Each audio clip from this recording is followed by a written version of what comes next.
జై శ్రీరామ్. శ్రీమాత్రే నమః. శ్రీ గురుభ్యో నమః.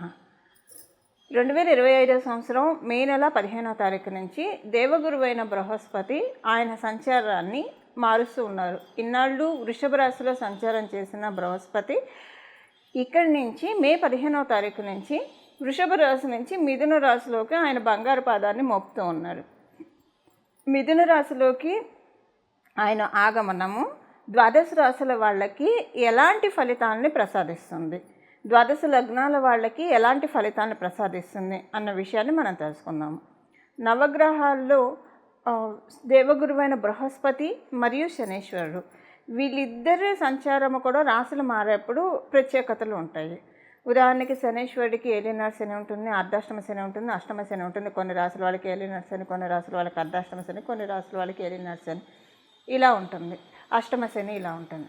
అలానే దేవగురువైన బృహస్పతి ప్రతిసారి రాశి మారేటప్పుడు పుష్కరాలు వస్తాయి, నదులకి పుష్కరాలు వస్తాయి. పుష్కరుడు నదికి ప్రవేశిస్తాడు. ఇప్పుడు మే 15వ తారీఖు నుంచి ఒక 12 రోజుల పాటు సరస్వతి నదికి పుష్కరాలు వస్తాయి. సో అందువల్ల దేవగురువైన బృహస్పతి ప్రతిసారి రాశి మారేటప్పుడు అది కొన్ని ప్రత్యేకతను సంతరించుకుంటుంది. ఈ ప్రత్యేకతలు మీ రాశుల వాళ్ళకి ఎలాంటి ఫలితాన్ని ఇస్తుంది? కాలపురుషుడు కుండలిలో 3వ స్థానం సహజ 3వ స్థానము, బచక్రంలో సహజ 3వ స్థానమైన మిథున రాశిలో దేవగురువైన బృహస్పతి సంచారము. యాక్చువల్గా 3వ స్థానం అనేది మరణకారక స్థానము. మనకి పరాశర సంహిత ప్రకారం బృహస్పతికి మరణకారక స్థానము. కాకపోతే అదే పరాశర హోరాశాస్త్రం చెప్పే విషయం ఏంటంటే 3వ స్థానంలో గురు భగవానుడు యొక్క సంచారము సౌభాగ్య యోగాన్ని కూడా ప్రసాదిస్తుంది. సౌభాగ్య యోగం ఎలా ప్రసాదిస్తుందంటే ఆయన ఎప్పుడైనా సరే 3వ స్థానంలో ఉంటే 5వ దృష్టితో 7వ స్థానాన్ని చూస్తాడు, అలాగే 7వ దృష్టితో 9వ స్థానాన్ని చూస్తాడు, అలాగే 9వ దృష్టితో లాభస్థానాన్ని చూస్తాడు. సో అంటే ఆయన దృష్టిలన్నీ మంచి స్థానాల మీద పడుతున్నాయి. ఇప్పుడు 7వ స్థానం సప్తమ స్థానం అంటే వ్యాపారం బాగా సాగుతుంది, వివాహం కాని వాళ్ళకి వివాహం అవుతుంది, అలాగే వైవాహిక జీవితంలో పొరపచ్చాలు ఏమన్నా ఉంటే అవి తొలగిపోతాయి. 9వ స్థానం మీద ఆయన సహజ కాలపురుషుడు కుండలిలో 9వ స్థానానికి అధిపతి, ఆయన ధనుసు రాశికి అధిపతి. 9వ స్థానం మీద ఆయన దృష్టి పెట్టినా కూడా అది చాలా విశేషాంశం. అంటే ఇంకా అదొక లక్ష్మీ యోగం అని మనం చెప్పచ్చు. శ్రీలక్ష్మి యోగాన్ని మనకి కలిగిస్తుంది. అంటే మనకున్న పూర్వపుణ్యం అంతా కూడా వస్తుంది. ఈ జన్మలో మనము ఇంకా ఏం కర్మను మంచి మంచి థాట్స్ ఇస్తారు, ఈ పని చెయ్యి, మీకు ఇన్ని వరాలు వస్తాయి, ఇన్ని బ్లెస్సింగ్స్ వస్తాయని మనకి మైండ్లో మస్తిష్కంలో ఆయన కూర్చొని చెప్తూ ఉంటారు.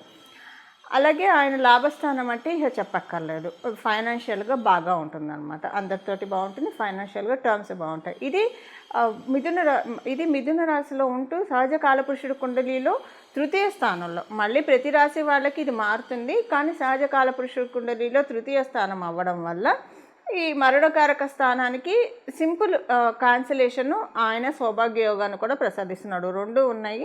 సో ద్వాదశ రాశుల వాళ్ళకి, ద్వాదశ లగ్నాల వాళ్ళకి జూపిటర్ యొక్క గురు భగవానుడి యొక్క మిథున రాశి సంచారము ఎలాంటి ఫలితాన్ని ఇవ్వబోతోంది, దీనికి సంబంధించిన పరిహారాలు ఏం చేసుకోవాలి, ఇంకా మనకి బాగోకపోతే దాన్ని తప్పించుకోవడానికి ఏం చేసుకోవాలి, బాగా ఉంటే వాటిని ఇంకా ద్విగుణీకృతం చేసుకోవడానికి ఏం చేయాలి, ఇవన్నీ కూడా ఇప్పుడు మనం పరిశీలిద్దాం. కన్యా రాశి, కన్యా లగ్నంలో పుట్టిన వాళ్ళకి బృహస్పతి యొక్క సంచారం దశమ స్థానంలో ఎలాంటి ఫలితాలను ఇస్తుంది? దశమ స్థానంలో ఆయన సంచారం చేస్తూ మీకు కొన్ని ఆర్థికంగా కొంత మిమ్మల్ని బలోపేతం చేస్తూ ఉన్నారు. మీ జన్మజాతకం చాలా స్ట్రాంగ్గా ఉంటే మీరు చాలా బాగా బలోపేతం అవుతారు. ఉదాహరణకి మీ జన్మజాతకం బాగోకపోయి ఉన్నా కూడా మీరు ఆర్థిక స్థితిగతుల్లో మార్పు అయితే డెఫినెట్గా చూస్తారు. కొంత ఊరట అయితే మీకు కలిగిస్తాడు. అమ్మయ్య ఏదో ఒక రకంగా మీకు మనీ అక్యుములేట్ అవ్వడం అయితే జరుగుతుంది. చాలా బాగా పాజిటివ్ చేంజెస్ అయితే మీరు డెఫినెట్గా చూస్తారు దేవగురు యొక్క బృహస్పతి దయ వల్ల. అలాగే మీకు కుటుంబంలో అనుకూలతల్ని మీరు చూస్తారు. మీ ధనుసు రాశి మీకు 4వ స్థానం అవుతుంది. సప్తమ దృష్టితో మీకు మీ 4వ స్థానాన్ని ఆయన చూస్తూ ఉన్నాడు. సప్తమ దృష్టితో 4వ స్థానాన్ని చూడడం వల్ల కుటుంబంలో అనుకూలతలు ఎక్కువగా ఉంటాయి. మీరు గృహానికి సంబంధించిన ఏ ప్రయత్నాలు చేస్తున్నా మీకు అనుకూలంగా మారుతున్నది. మీరు ఉదాహరణకి సొంత ఇల్లు కొనాలనుకుంటున్నారు, ఆ విధంగా మీకు గృహయోగం ఉంటే కనుక మీకు డెఫినెట్గా గోచారంలో ఆయన మంచి ఫలితాలను ఆయన అందిస్తూ ఉన్నాడు. సో ఒకవేళ మీరు కనుక అద్దెంటి కోసం ప్రయత్నిస్తుంటే అద్దిల్లు దొరుకుతుంది. సపోజ్ ఒక్కొక్కసారి ఎలా ఉంటుందంటే మీరు సొంతింటి కోసం ప్రయత్నిస్తూ ఉన్నారు, కానీ మీ దాంట్లో గృహయోగం ఆ టైంలో లేనప్పుడు కూడా, ఇప్పుడు డబ్బులు ఉండడమా ఇది కూడా కాదు, గృహం కొనుక్కోవాలంటే ఒక్కొక్కసారి డబ్బులు ఉన్నా కూడా కొనుక్కోలేరు, ఎందుకంటే వాళ్ళకి నచ్చింది దొరక్క కావచ్చు. ఎందుకంటే ఆ టైంలో స్వగృహ యోగం ఉంటే ఎలాగైనా కొనేస్తారు, డబ్బులు ఉన్నా లేకపోయినా కొనేస్తారు. స్వగృహ యోగం లేకపోతే కనుక టైంలో, ఇప్పుడు సపోజ్ మీకు స్వగృహ యోగం మీ జన్మజాతకంలో ఇప్పుడు లేదు, ప్రజెంట్ లేదు, కానీ మీకు తెలియకుండానే గృహయోగం కోసం ప్రయత్నిస్తున్నారు. గురు భగవాన్ అనుకూలం చేస్తారు, మీకు స్వగృహ యోగాన్ని ఇస్తున్నారు. కాకపోతే ఇది 1 ఇయర్ తర్వాత ఎలా ఉంటుంది అనేది మీ జన్మజాతకాన్ని బట్టి ఆధారపడి ఉంటుంది. బట్ అలా స్టెప్స్ ముందుకు వేయిస్తాడు. సపోజ్ మీకు స్వగృహం కోసం ఇప్పుడు స్వగృహ యోగం ఉంది అనుకోండి, మీ జన్మజాతకంలో స్వగృహ యోగాన్ని బాగా కలిగిస్తాడు ఆయన. అదొకటి ఆయన చేస్తున్నాడు. సెకండ్ థింగ్ ఏంటంటే దాంతోపాటు ఆయన మీకు ఇస్తున్నది, మీరేమన్నా ఇంటికి సంబంధించిన మార్పులు చేర్పులు చేయాలని అనుకున్నా, లేదా అద్దెంటి కోసం ప్రయత్నిస్తూ ఉంటే దానికి కూడా ఆయన కర్టెన్ రైజ్ చేస్తున్నాడు. సో గృహానికి సంబంధించిన అనుకూలతలు కలిగిస్తున్నాడు. గృహంలో ఏమన్నా అన్కండిషనల్ సిచ్యువేషన్స్ ఉంటే వాటన్నిటి నుంచి మిమ్మల్ని బయటపడేస్తున్నాడు. మీ తల్లిగారికి చాలా మంచి శుభ సమయం. మీ తల్లిగారు ఆరోగ్యంతో చాలా ఆరోగ్య సమస్యలు ఏమైనా ఉంటే అవి కుదుట పడితే చాలా సంతోషంగా ఉంటారు మీ తల్లిగారు. అలాగే కుటుంబంలో మీకు కూడా అంటే ప్రతిరోజు మీరు సంతృప్తిగా చేయగలుగుతారు. ఎప్పుడైనా సరే మధ్యాహ్నం పూట కావచ్చు, రాత్రిపూట కావచ్చు, ఒక సంతృప్తితో మీరు మీల్ చేసే విధంగా, అంటే రుచికరమైన డెలిషియస్ ఫుడ్ని ఆయన మీకు అందజేస్తూ ఉన్నారు. దీంతో పాటు ఏంటంటే కొంత మీకు అంతర్గత శత్రువుల నుంచి మిమ్మల్ని మీరు పరిరక్షించుకునే అవకాశాన్ని ఆయన ఇస్తున్నారు. మీరు రుణ ప్రయత్నాలు చేస్తూ ఉంటే రుణ ప్రయత్నాల నుంచి మిమ్మల్ని అంటే రుణ ప్రయత్నాలు సఫలీకృతమయ్యే విధంగా కూడా గురు భగవానుడు మిమ్మల్ని దీవిస్తూ ఉన్నారు. ఇవి ఇప్పుడు మనం వ్యాపారస్తులకి చూసుకుంటే కనుక వ్యాపారస్తులకి వ్యాపారం బాగా ఉంటుంది, ఇబ్బంది ఏమి ఉండదు. ఏదైనా సరే మీరు ఇంట్లో ప్రశాంతంగా ఉంటారు. సో వ్యాపార స్థలంలో కూడా చాలా బాగా ఉంటుంది మీకు. మీరు ఉద్యోగస్తులైనా వ్యాపారస్తులైనా ఇద్దరికీ కూడా బాగుంటుంది గురు భగవానుడి యొక్క దీవెనల వల్ల, గురు భగవానుడి యొక్క ఆశీస్సుల వల్ల.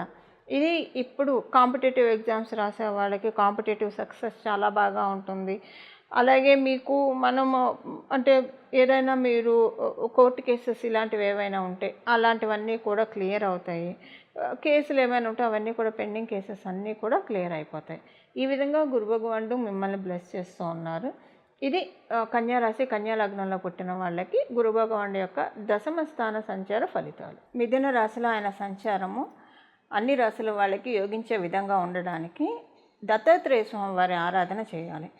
మీకు వీలైతే గురి చరిత్ర పారాయణం చేయడము, అలాగే గానుగాపూరు ఇలాంటి దత్తపీఠాన్ని దర్శించడము, కురుపురం ఇలాంటి దత్తపీఠాన్ని దర్శించడము. ఒకవేళ దర్శించడం కుదరకపోయినా సరే దత్తుడి యొక్క ఆరాధన ఎక్కువగా చేసుకోవడము, దత్త చరిత్ర పారాయణం చేయడానికి ప్రయత్నించండి, చాలా మంచిది.